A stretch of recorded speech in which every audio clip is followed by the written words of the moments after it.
assessment package includes the assessment guide, candidate's guide, competency assessment, rating sheet, and other relevant documents. Assessment package is complete.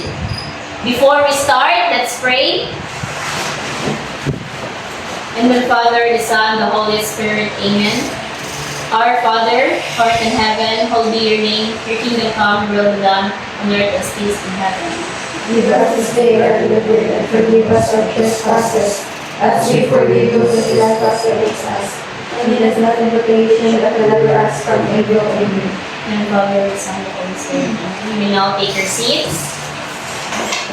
Good morning. I am Trisha Jane Olsomudayon, your accredited assessor for the qualification of electrical installation maintenance 2.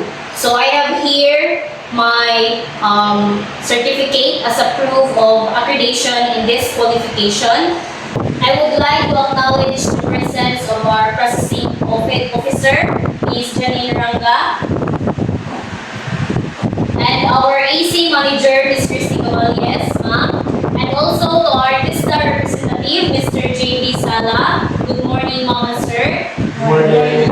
So don't worry about their presence because they're just here to oversee if the conduct competency assessment is in accordance with the TESDA procedures and methodologies. They are not here to assess you. Before we begin, I will check your attendance. So as I call your name, kindly submit your admission slip and sign the attendance sheet. Justine Abigail Segovia.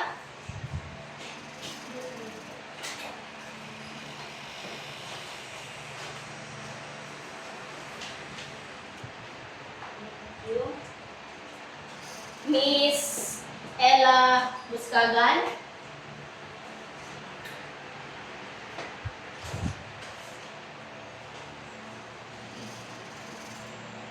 Miss Angelica.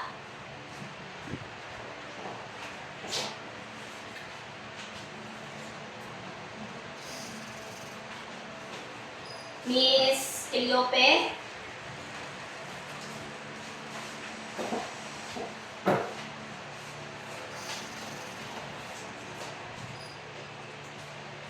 Miss Kapilitan.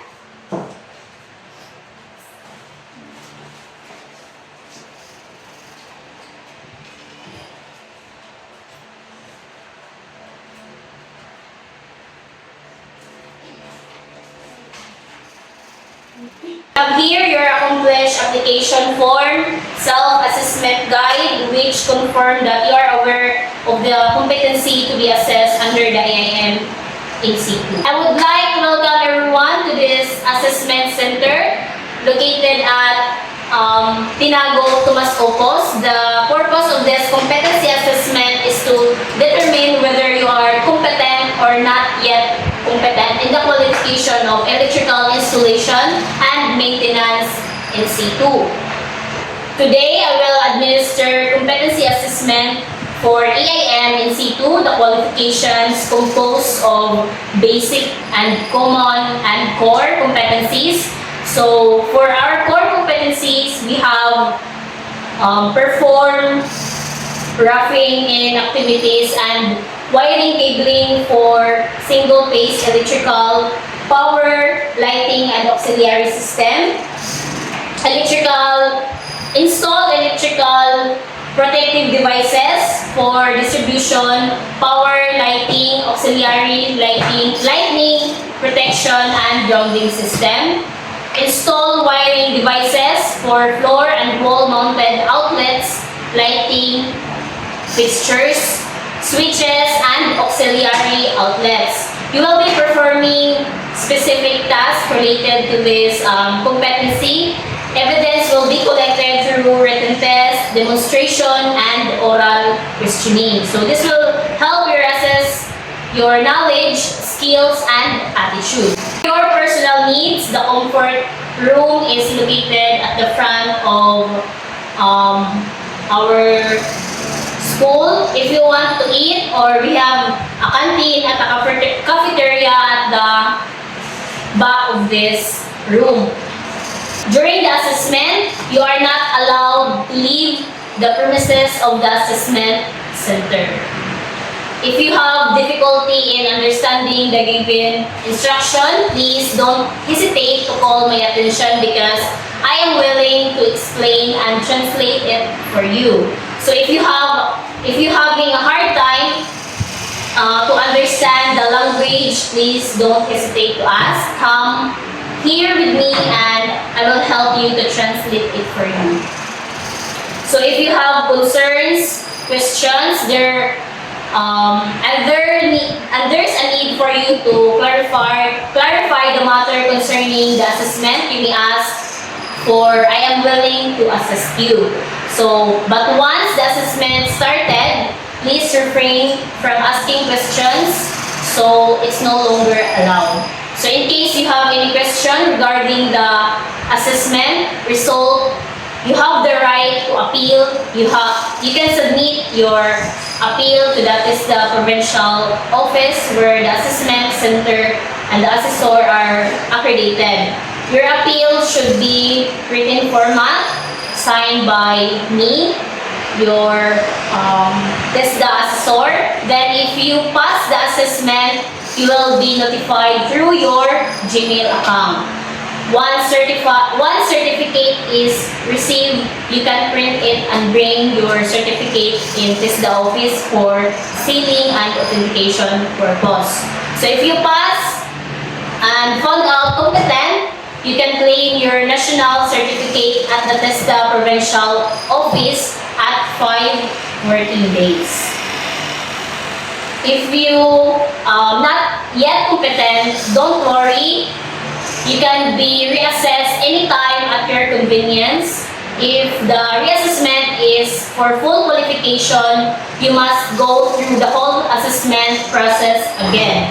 If you were found competent in some units, reassessment will focus on the units where you were not yet competent. You are advised to take the refresher course before applying for reassessment. Please observe proper tool handling and personal protective equipment or the PPE. PPE use if an accident occurs, call my attention immediately so that proper first aid can be administered. We have the first aid kit located at the right side of the room. All the assessment results are strictly confidential to protect your integrity. Results will be made available to authorized personnel and your training institution. Assessment documents are stored securely to maintain the integrity of the process. Please avoid sharing any information related to the assessment with others. If you have any further questions, I will now give you a copy of the specific instruction to the candidate. Please read it carefully. If you have questions, please ask me now. I will gladly assist to translate if needed.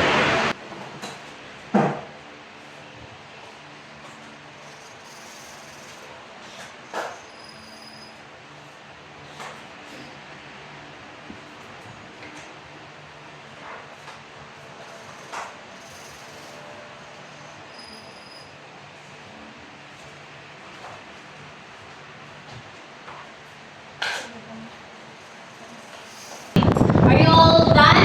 Yes, ma'am.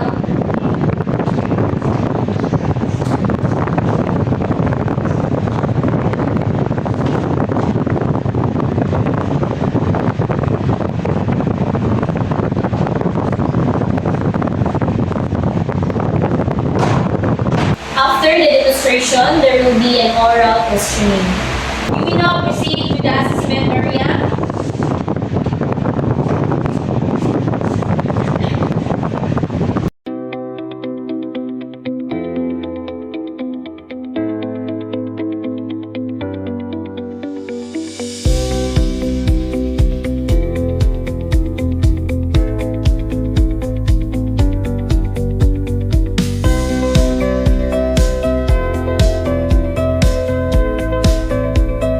Again, Ms. Buspagan.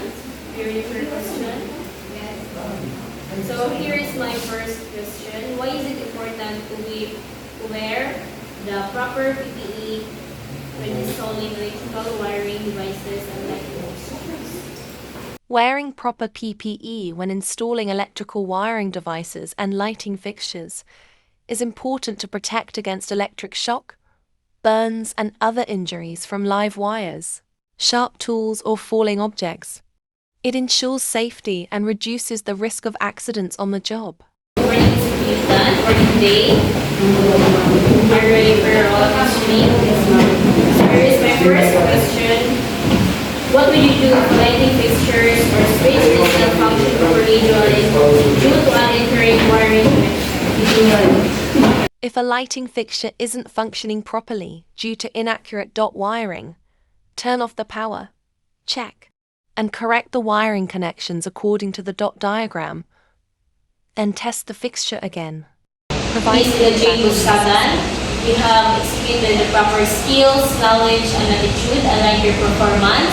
You have a strong wiring and troubleshooting skills followed with safety protocols as well, and you have understood the electrical diagrams.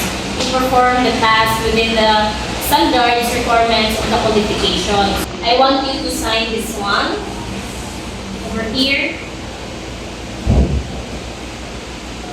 Thank you, ma'am.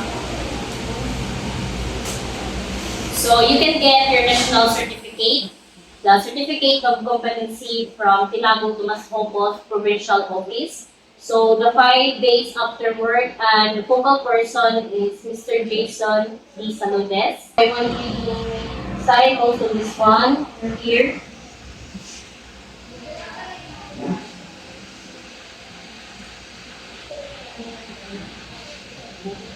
Thank you, ma'am. So this is the copy of your accomplished competency assessment result summary. So I want you to sign over here, ma'am.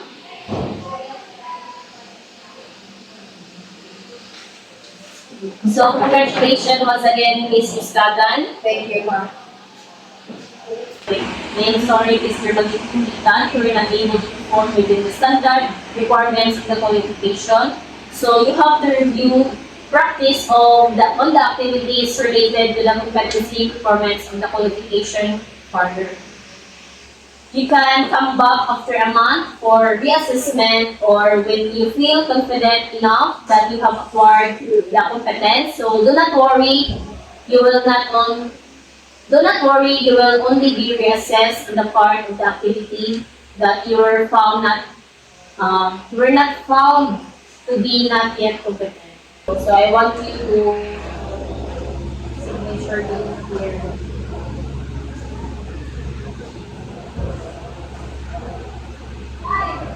So this is your copy of the accomplished competency assessment result summary. So I want you to sign it.